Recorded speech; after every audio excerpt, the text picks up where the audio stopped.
Hello everyone, मैं अभिषेक कुमार और आज के लेक्चर में हम बात करने जा रहे हैं ग्रेविटेशनल फील्ड की। तो चलिए हम शुरू करते हैं। दो तरह के डेफिनेशन है इसके, एक क्वालिटेटिव, एक क्वांटिटेटिव। क्वालिटेटिव मतलब बेसिक आइडिया देगा। जैसे मान लो एक पार्टिकल है, तो इसके पार्टिकल के सराउंडिंग में कोई भी दूसरी पार्टिकल लाओगे अगर, तो उस पर लगेगी ग्रेविटेशनल फील्ड। मतलब इसके अपने आसपास एक स्पेस जनरेट कर रहा है जिसमें कोई भी पार्टिकल दूसरी आएगी तो उसको फोर्स एक्सपीरियंस होगी उस पर। तो इसको बोलते हैं, बहुत बार आप चाहते लिख लो जो बोल रहा हूं मैं क्वांटिटेटिव डेफिनेशन लिखूंगा यहां पर। क्वालिटेटिव डेफिनेशन जो गुण बताता है फील्ड के, वो ये है कि it is the space around a particle या around a mass in which gravitational force can be experienced by another particle और मास। एक मास के आसपास का इलाका जिसमें दूसरा मास ग्रेविटेशनल फोर्स एक्सपीरियंस कर सके, वो चीज कहलाती है ग्रेविटेशनल फील्ड। क्वालिटेटिव डेफिनेशन देखो आप। ग्रेविटेशनल फील्ड का डेफिनेशन से अपन इवैल्यूएट करते हैं कि फील्ड कितनी है। Gravitational field at a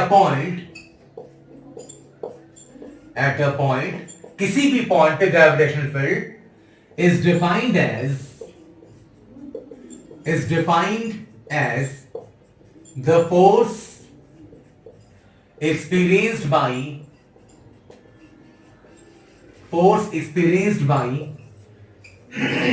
a unit mass, force experienced by a unit mass placed at that point.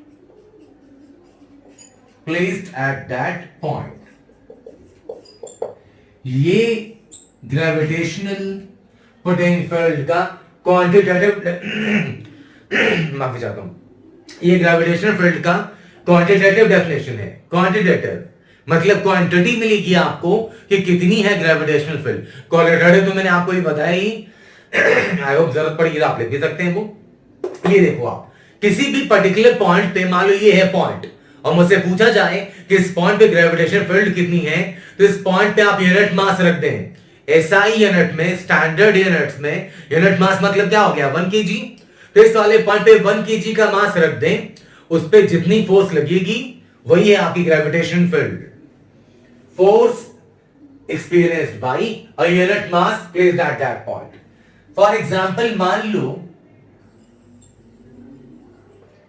इस वाले पॉइंट पे रखिए पार्टिकल जिसकी मास है m, और ये फोर्स एक्सपीरियंस कर रही है F। ध्यान देना, consider a particle of mass m which experiences a gravitational force F। F क्या है? Gravitational force.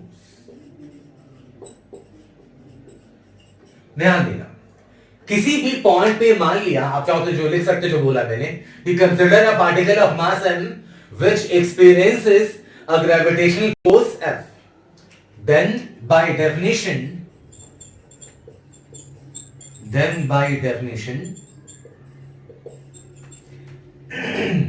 m मास पे फोर्स लग रही थी, यूनिट मास पे कितना लगता है, F/m।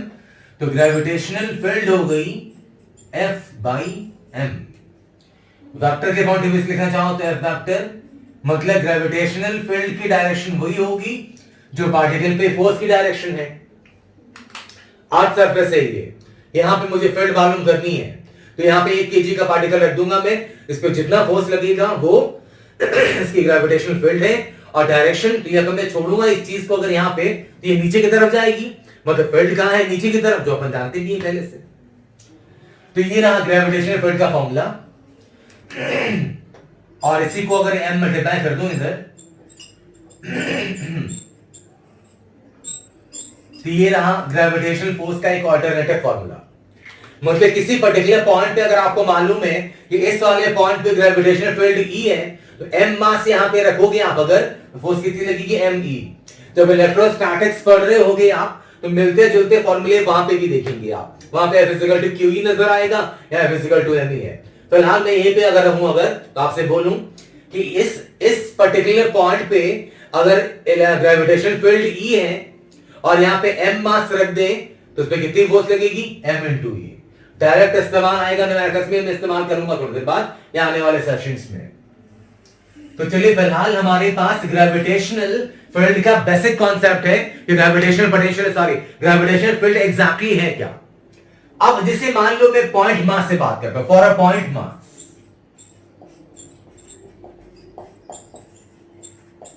पॉइंट मास का कॉन्सेप्ट कितना इंपॉर्टेंट है कि पहले हमने पॉइंट मास से पोटेंशियल निकाला, फिर रंग निकाला, फिर उसी के बदल हॉलो स्फीयर, सॉलिड स्फीयर सबके दर्जे बढ़ा दिए उधर। अब हम फील्ड पे कदम रखने जा रहे हैं, तो पहले हम निकालें कि पॉइंट मास से फील्ड कितनी होती है और इसका इस्तेमाल करके हम बहुत चीजें कर पाएंगे। तो छोटी सी चीज है, मैं ऐसा उम्मीद कर रहा हूं कि शायद आपको पहले से मालूम हो, नहीं हो तो छोटी सी बात है, जरा ध्यान दें। जैसे मान लो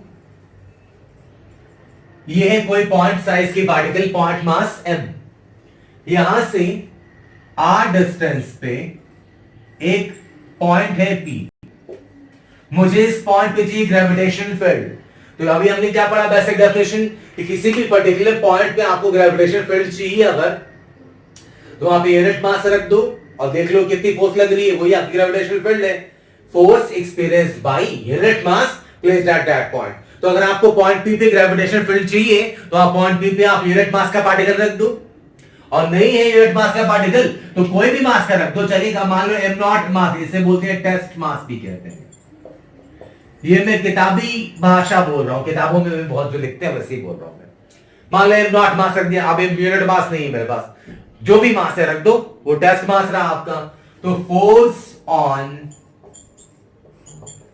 टेस्ट मास, इस पे ग्रेविटेशनल फोर्स कहां लगेगी, या अट्रैक्ट होगा ना इसकी तरफ, इस तरफ लगेगी। Force on test mass F is equal to हो गया G m1 m2 by r square, यही फोर्स। तो m नॉट मास पे इतनी फोर्स, तो हमें ग्रेविटेशनल फील्ड चाहिए, तो F बाई m निकाल सकते हैं ना अपन। तो gravitational field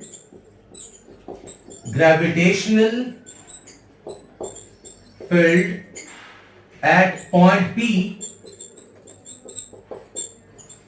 due to particle of mass small। तो भाई मेरे m नॉट मास पे लग रही फोर्स इतनी, तो यूनिट मास पे फोर्स कितनी लगती है, F अपॉन m नॉट। वो तो मैंने m नॉट टेस्ट मास इसलिए लग दिया, मान लो कि नहीं है आपके पास टेस्ट मास, आपके पास 1 kg का टेस्ट मास कितने का चाहिए, हमें तो निकालना है कि 1 kg पे कितनी लग रही है फोर्स यूनिट मास पे। यूनिट मास नहीं है तो क्या फर्क पड़ता है, कोई भी मास जो है वो आपके साथ वो रख दो, m नॉट रख दिया, m नॉट पे फोर्स निकाल दी, तो m नॉट पे फोर्स F है, m नॉट पे फोर्स F है, यूनिट मास पे कितना होता, F अपॉन m नॉट, अभी रख दें आप। E is equal to G m not by r square divided by m not test mass. ये m नॉट यहां से कैंसिल, ग्रेविटेशनल फील्ड की वैल्यू आ गई gm अपॉन r स्क्वायर। ये है पॉइंट साइज से ग्रेविटेशनल फील्ड का फॉर्मूला जी। अब बड़ा लाजमी है ये, आपको इसका अंदाजा था पहले से। अगर मान लो 1 kg का पार्टिकल रखता मैं यहाँ पे m नॉट, अभी तो मैंने बोला कि चलो 1 kg नहीं है, कोई और पार्टिकल है तो वही रख के निकाल लो, लेकिन अगर 1 kg का डायरेक्ट ही रख देता पार्टिकल तो फोर्स कितनी लगती, G m m1 m2 by r square हो जाएगा, तो G m into 1 m ही रह जाता, G m by r square. तो ग्रेविटेशनल फील्ड की यूनिट क्या होगी भाई, ऊपर फोर्स है नीचे मास है, तो न्यूटन पर केजी यूनिट पे इंपॉर्टेंट है। तो ये छोटी सी चीज थी ग्रेविटेशन फील्ड का फॉर्मूला, पॉइंट साइज से ग्रेविटेशन फील्ड का फॉर्मूला ये रहा। अब इस पॉइंट मास से जो फील्ड का फॉर्मूला आया है, इसका इस्तेमाल करते हुए हम कमाल की चीजों के ग्रेविटेशन फील्ड्स निकालेंगे, जो कि आने वाले लेक्चर्स में आपको मैं बताऊंगा। तो ये छोटा सा सेशन में इसी को यहीं पे एंड करता हूं, मैं मिलता हूं अगले लेक्चर में नए टॉपिक के साथ। अपना ध्यान रखिए, थैंक यू सो मच, जय हिंद, जय भारत।